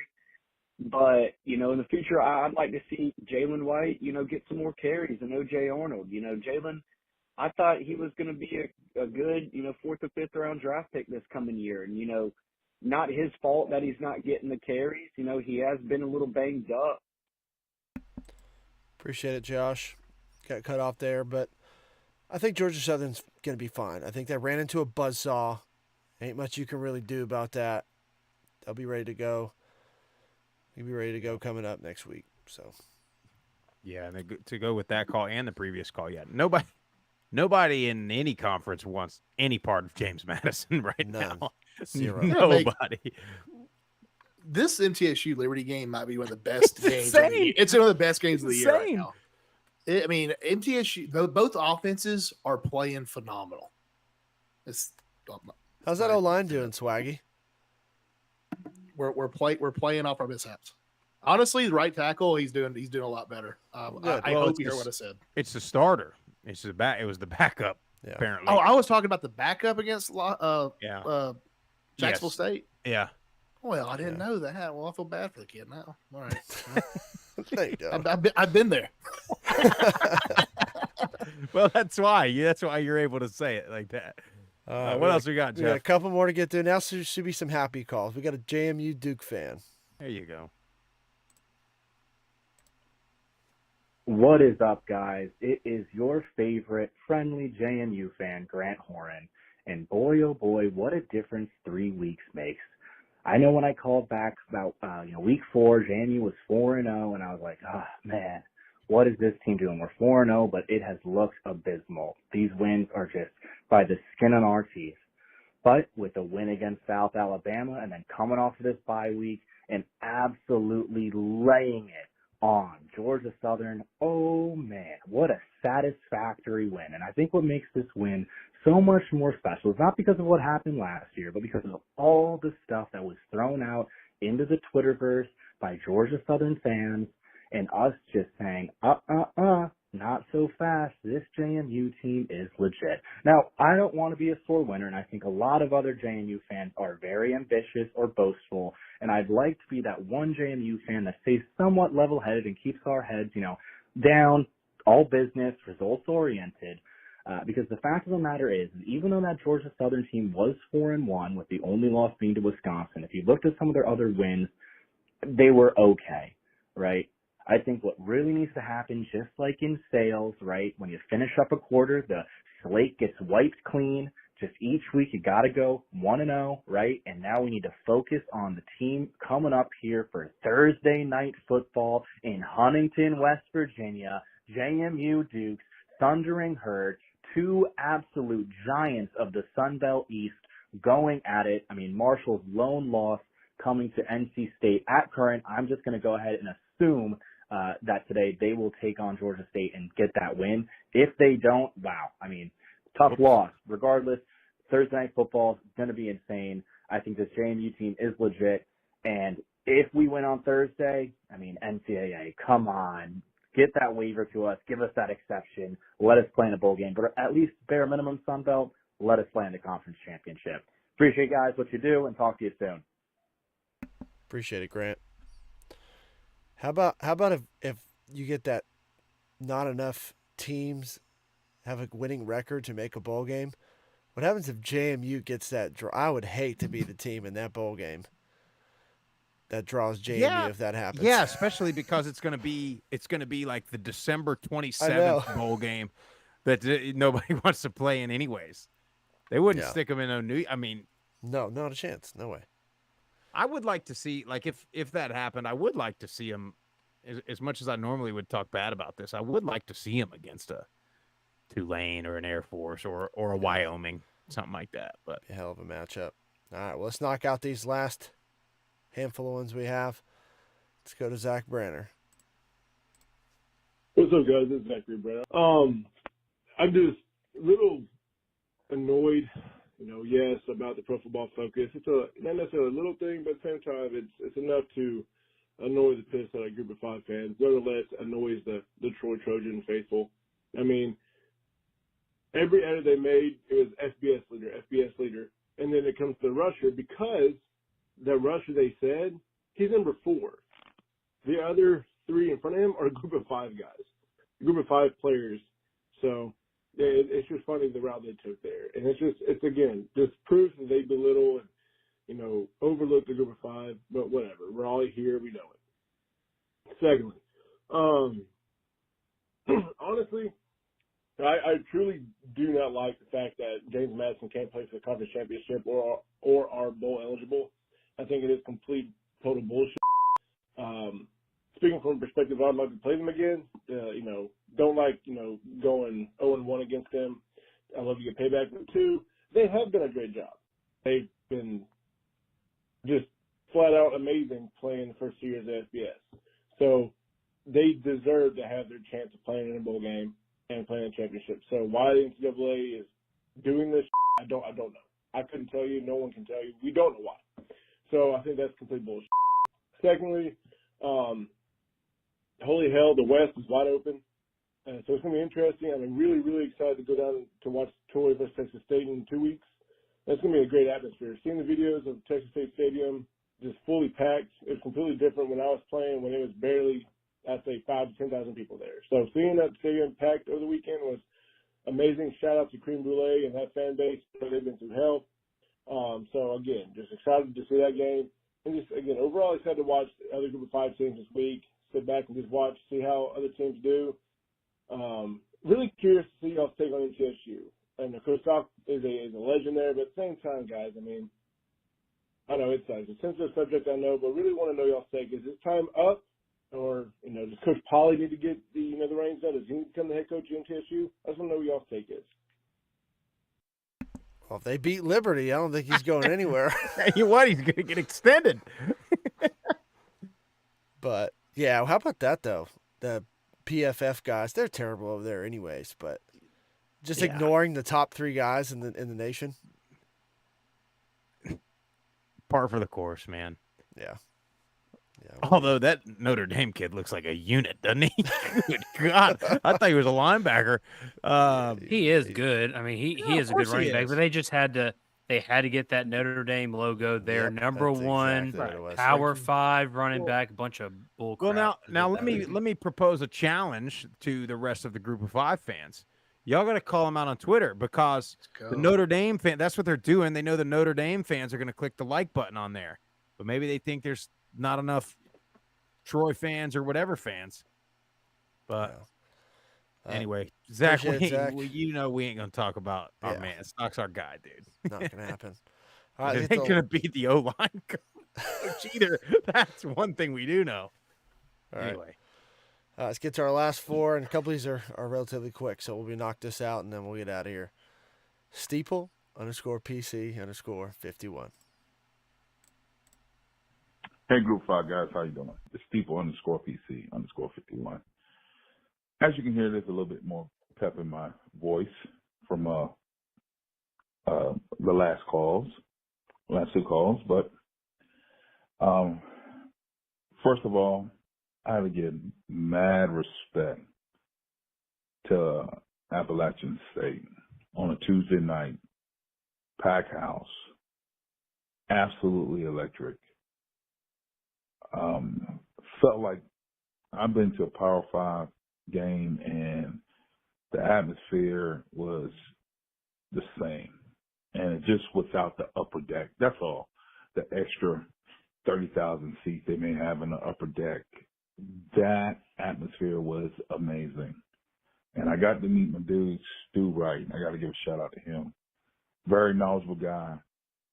I know it's tough sometimes when Stu call in with his emotions, but dude is on point. He actually called it when we were talking at halftime about the comeback and tying the game up. Really classy dude. Really classy dude. So much class that I'm going back up there, after my son gets finished with Coastal and just go out and hang out. Not going to stay on too much longer. Great game. Just want to give a shout out to, of course, Stewart. JMU, once again, prevails. And I do agree. That rule for them not to play for the playoff is totally atrocious. It is atrocious. Those guys should have the right. And I'm big Coastal getting to the championship. But that's going to be all. See you guys in Conway. We coming. We coming, guys.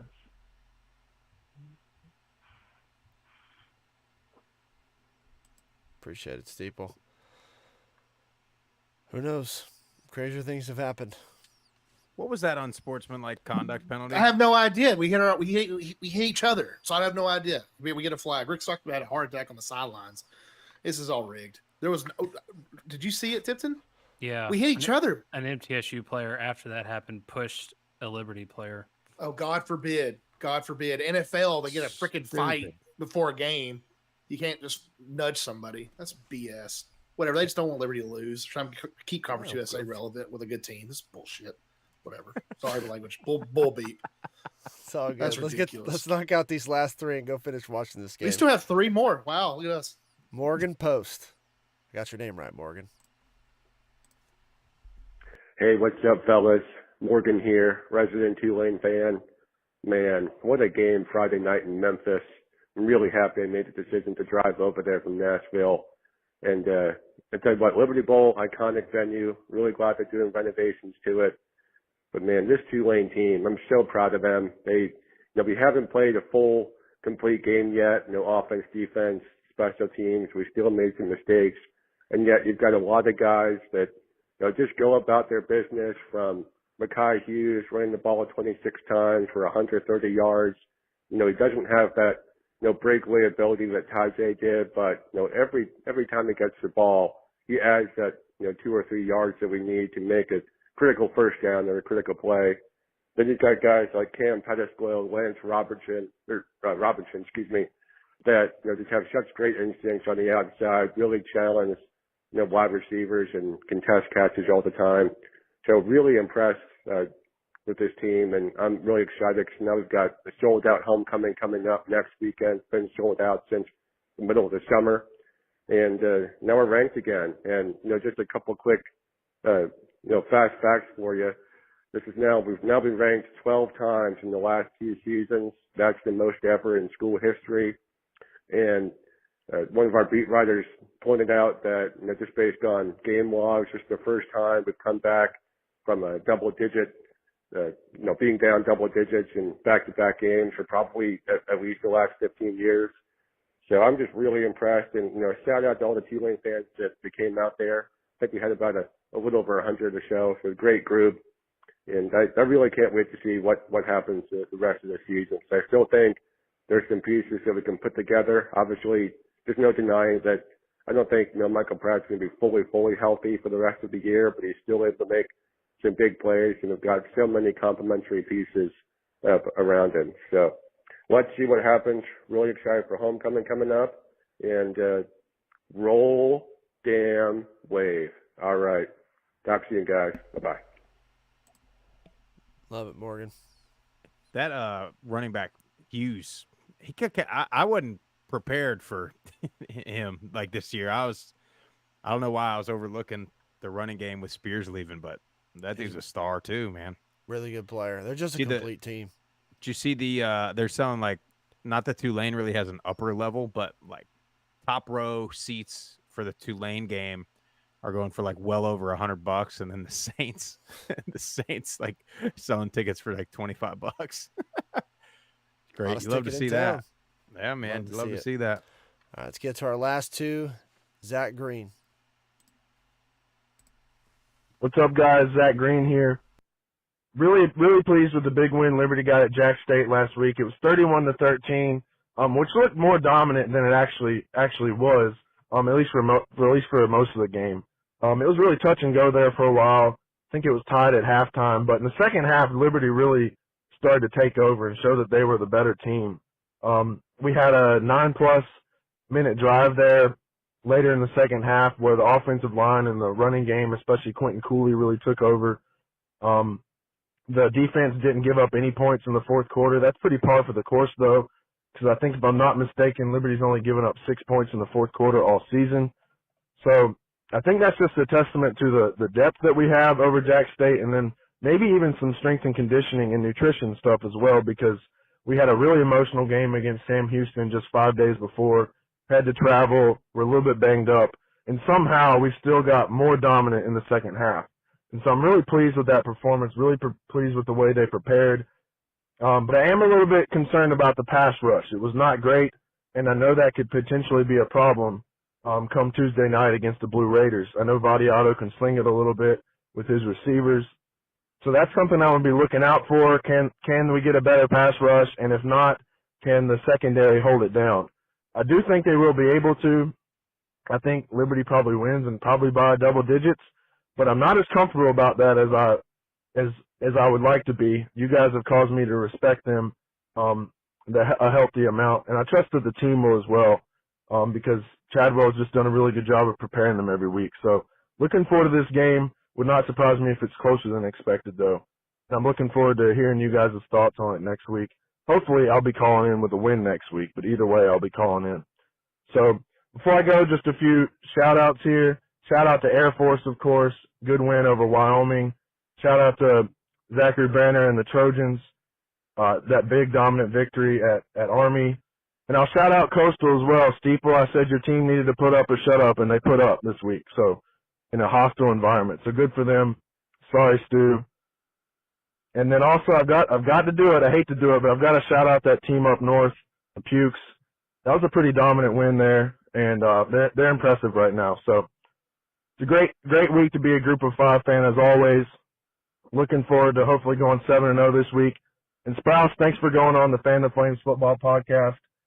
I know it's not my podcast, but maybe I shouldn't be thanking you, but thank you for going on there and contributing to a good conversation. I really enjoyed listening.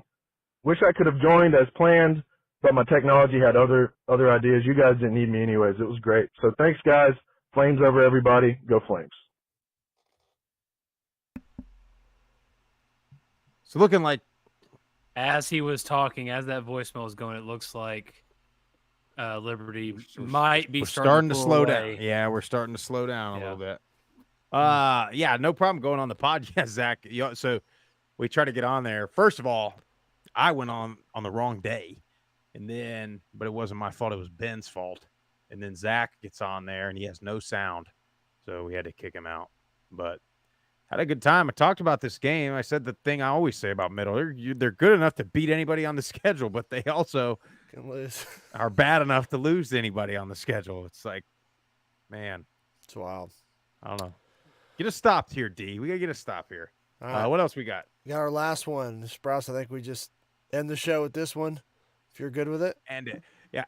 We'll end it now. Catch us 11 a.m. Eastern time live from Oxford, Ohio. Toledo versus Miami. You guys follow us on all the socials at Group of Five Guys. Subscribe to the podcast channel, YouTube, Apple Podcasts, Spotify.